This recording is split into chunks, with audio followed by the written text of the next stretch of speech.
Shalom, salam berjumpa kembali di channel Getsemani Ministry, tempat di mana kita membahas firman Tuhan dengan mengeksposisi teks firman Tuhan dalam Evangelium di Minggu 27 Juli 2025. Sebelumnya mari kita bersatu di dalam doa.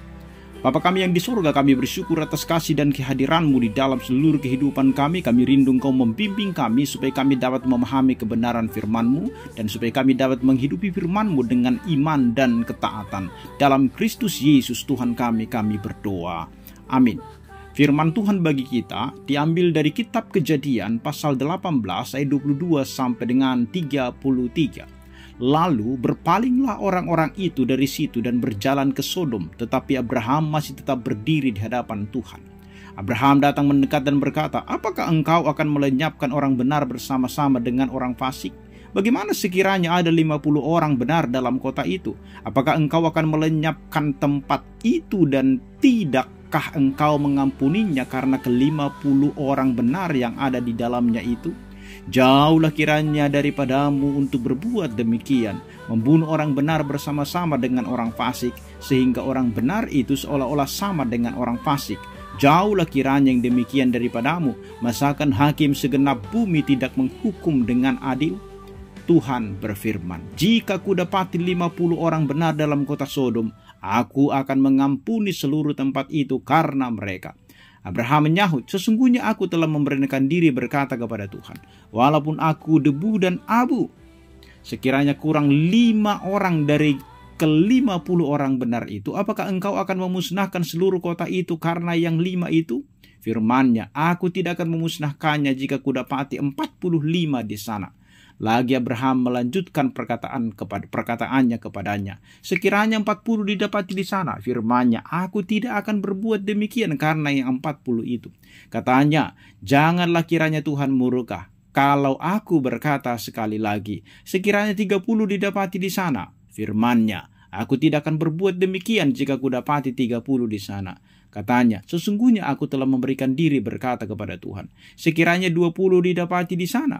Firman-Nya, "Aku tidak akan memusnahkannya karena yang 20 itu." Katanya, "Janganlah kiranya Tuhan murka kalau aku berkata lagi sekali ini saja, sekiranya 10 didapati di sana."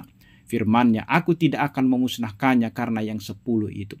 Lalu pergilah Tuhan setelah ia selesai berfirman kepada Abraham, dan kembalilah Abraham ke tempat tinggalnya. Demikian kebenaran firman Tuhan.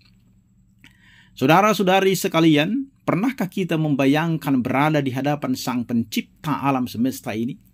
Di dalam Kejadian pasal 18 ayat 22 sampai dengan 33, Allah menunjukkan betapa dekatnya Abraham dengannya. Bayangkan setelah Abraham menyambut 3 tamu istimewa, 2 diantaranya pergi ke Sodom dan Gomora untuk melaksanakan keadilan Allah. Namun Abraham masih berdiri di hadapan Tuhan mendengarkan apa yang akan Allah katakan. Momen inilah yang akan kita renungkan hari ini, dan di dalam teks ini kita akan membahas 3 hal penting dari kisah itu. Yang pertama adalah keberanian Abraham di hadapan Tuhan, dan kita melihat kemudian yang kedua karakter Allah, di mana keadilan dan belas kasihannya dinyatakannya, dan yang ketiga panggilan kita untuk berdoa dan peduli kepada sesama. Mari kita membuka hati dan pikiran kita supaya kita menemukan berkat dan hikmat dari firman Tuhan ini. Yang pertama adalah keberanian Abraham di hadapan Tuhan. Di ayat 22 dikatakan, "Lalu berpalinglah orang-orang itu dari situ dan berjalan ke Sodom, tetapi Abraham masih tetap berdiri di hadapan Tuhan." Saudara, bayangkan Abraham yang sudah tua itu dengan sungguh-sungguh menantikan kehendak Allah dan bisa saja pergi ketika tamu-tamunya telah berlalu. Tetapi Abraham memilih menunggu di hadapan Tuhan. Sikap inilah yang mengajarkan kita sesuatu hal yang penting tentang doa. Di dalam situasi yang sangat genting, di mana Allah hendak menghukum kota Sodom, Abraham tidak lari. Ia berdiri tegak dan justru mendekat kepada Allah dengan penuh keberanian. Bapak Ibu Saudara, tindakan ini menunjukkan bahwa Abraham tidak menyerah begitu saja dalam situasi sulit. Sebaliknya, dia begitu menghormati kehadiran Allah dengan tetap berada di hadapan Tuhan. Dan Abraham kita lihat meminta penjelasan dan pertolongan bagi orang lain. Dari pola ini kita belajar bahwa sebagai umat Allah kita dipanggil untuk berdiam diri dan mendengar suara Tuhan. Berdoa bukan hanya sekedar melafalkan kata-kata, tetapi sikap hati yang terus menghadap Tuhan dengan hormat dan kerendahan. Seperti Abraham, kita diajak berani berdiri di hadapan Allah, bahkan ketika situasi sulit atau penuh ketidakpastian. Keberanian berarti kita jujur menyampaikan pergumulan kita kepada Tuhan, sekalipun penuh hormat akan kehadirannya. Jika Abraham berani, tidakkah kita pun berani mendekat kepada Bapa surgawi kita, terutama saat kita menghadapi persoalan-persoalan hidup?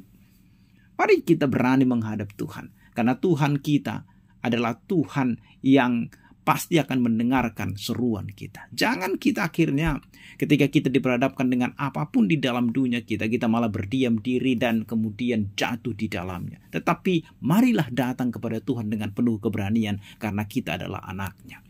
Yang kedua, Bapak Ibu Saudara, adalah kita melihat karakter Allah, yaitu keadilan dan belas kasihannya. Kalau kita membaca di ayatnya yang ke-25 itu, di mana setelah Abraham berdiri menantikan keputusan Allah dan terjadilah percakapan yang sungguh luar biasa, Abraham berkata kepada Allah di ayat 25 itu, "Jauhkanlah engkau melakukan hal ini, menjatuhkan orang benar bersama orang fasik. Bukankah hakim semesta alam berbuat apa yang adil?" Dengan tegas ia memohon supaya Allah tidak menghukum orang saleh ikut dengan orang jahat.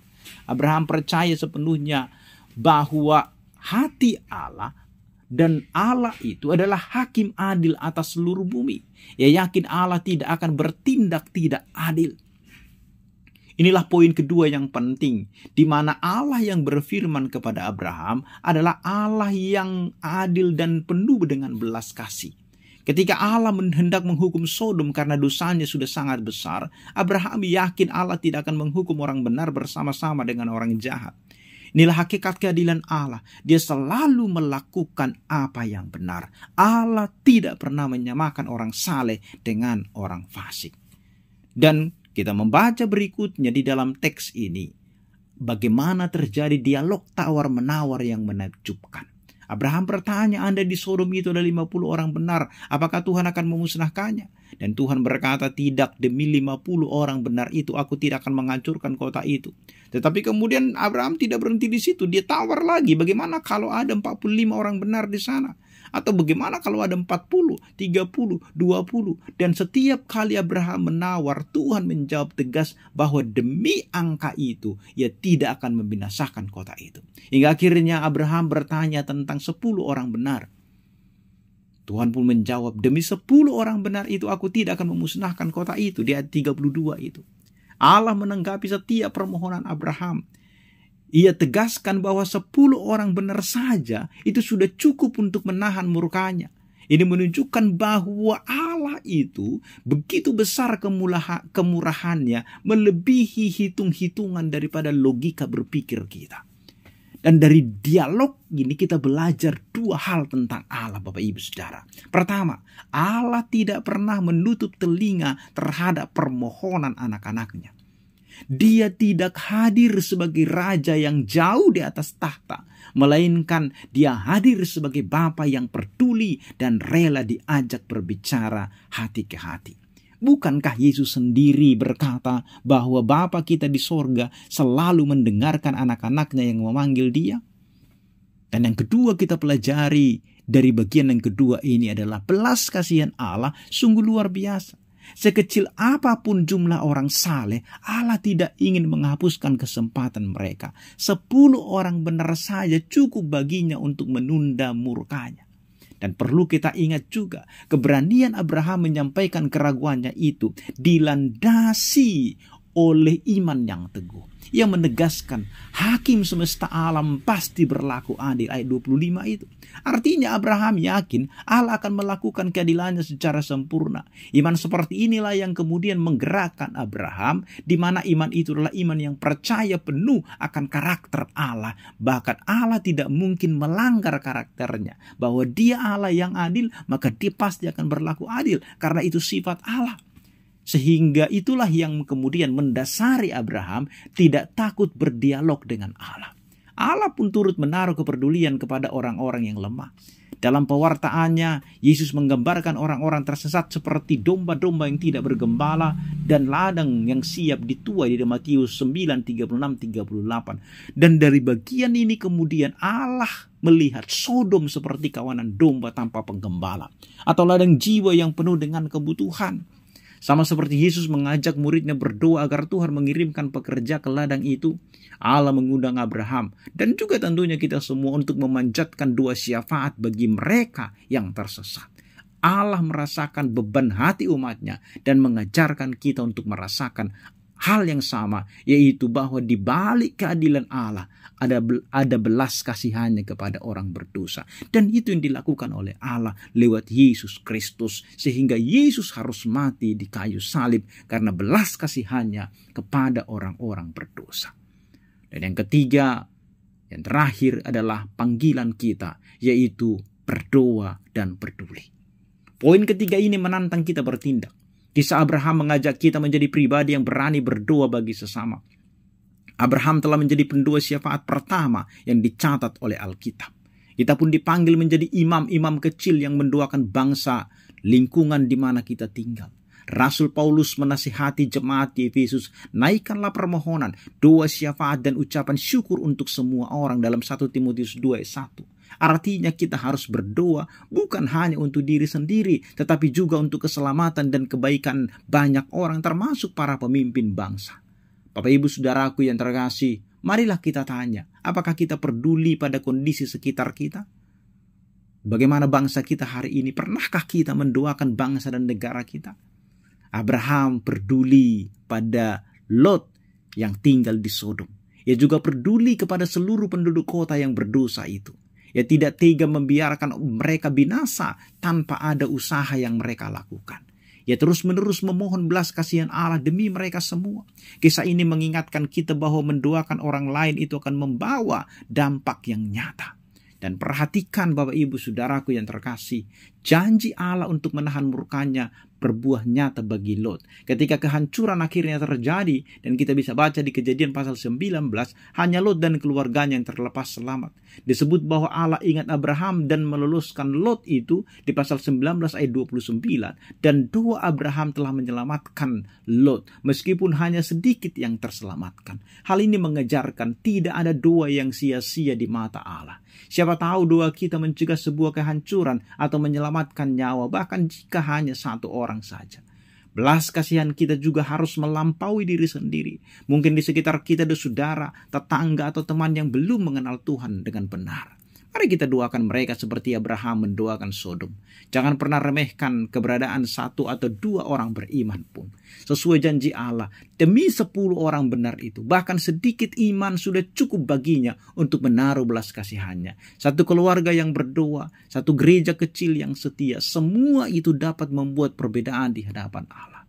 Secara praktis, doa syafaat mengubah cara pandang kita. Dengan berdoa kita semakin dekat dengan Tuhan dan mulai melihat dunia dari sudut pandang atau perspektif daripada Allah. Kita tidak lagi hanya fokus pada diri sendiri dan masalah sendiri. Karena sadar ada banyak saudara yang lebih menderita.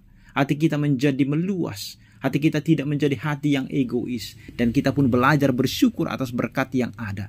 Inilah beberapa manfaat daripada doa syafaat. Pertama, kita perhatikan dari teks itu, menjadikan kita dekat dengan Tuhan. Seperti Abraham yang tetap tinggal di hadapan Tuhan. Mencegah kita berfokus pada diri sendiri karena kita melihat penderitaan orang lain. Menumbuhkan rasa syukur karena doa membuat kita melihat betapa Allah mendengarkan suara sesama kita. Akhirnya, marilah kita terima bahwa Allah akan menggenapi rencananya dengan sempurna. Meskipun kadang jawabannya tidak sama persis seperti yang kita minta. Memang Abraham memohon Sodom dihindarkan dari malapetaka. Namun Tuhan tetap menegakkan keadilannya atas kota yang sudah rusak itu. Namun doa Abraham tidak sia-sia. Karena itu Tuhan menyelamatkan Lot. Tuhan kadang mengatakan tidak kepada permintaan kita. Bukan karena dia menolak, tetapi karena dia punya rencana yang lebih besar. Tetaplah berdoa dan percayalah. Karena setiap doa yang tulus pasti didengar dan dihargai oleh Tuhan. Siapa tahu, lewat permohonan kita, Allah akan menggerakkan hati orang lain. Dan akhirnya jalan terbuka bagi kasih Tuhan bekerja di tengah-tengah orang tersebut sehingga dia bertobat. Karena itu saudaraku yang terkasih, firman Tuhan hari ini mengingatkan kita untuk berani mendekat kepada Allah yang maha adil dan maha penyayang. Kita dipanggil Kita dipanggil bangkit untuk menaruh perhatian pada sesama. Sama seperti Abraham, marilah kita menjadi pendua-pendua syafaat yang gigih, ikut menanggung beban dunia di dalam doa. Karena itu, marilah kita mulai hari ini doakanlah seseorang yang mungkin membutuhkan belas kasihan Tuhan. Apakah itu di rumah, di tempat kerja, di lingkungan sekitar kita. Jadilah saluran berkat lewat doa dan perbuatan kasih. Kita dipanggil bersaksi lewat kehidupan dan doa kita. Semoga Allah Bapa yang adil sekaligus penuh dengan belas kasihan memampukan kita menerapkan teks firman Tuhan ini di dalam kehidupan kita. Amin. Tuhan memberkati kita, mari kita berdoa. Bapa yang Maha Kasih, ajarlah kami berdoa seperti Abraham, dengan keberanian, kegigihan, dan kasih. Dengarlah doa kami untuk keselamatan daripada orang-orang yang kami kasihi. Kami percaya pada keadilan dan belas kasihan Tuhan. Dalam nama Yesus kami berdoa. Amin.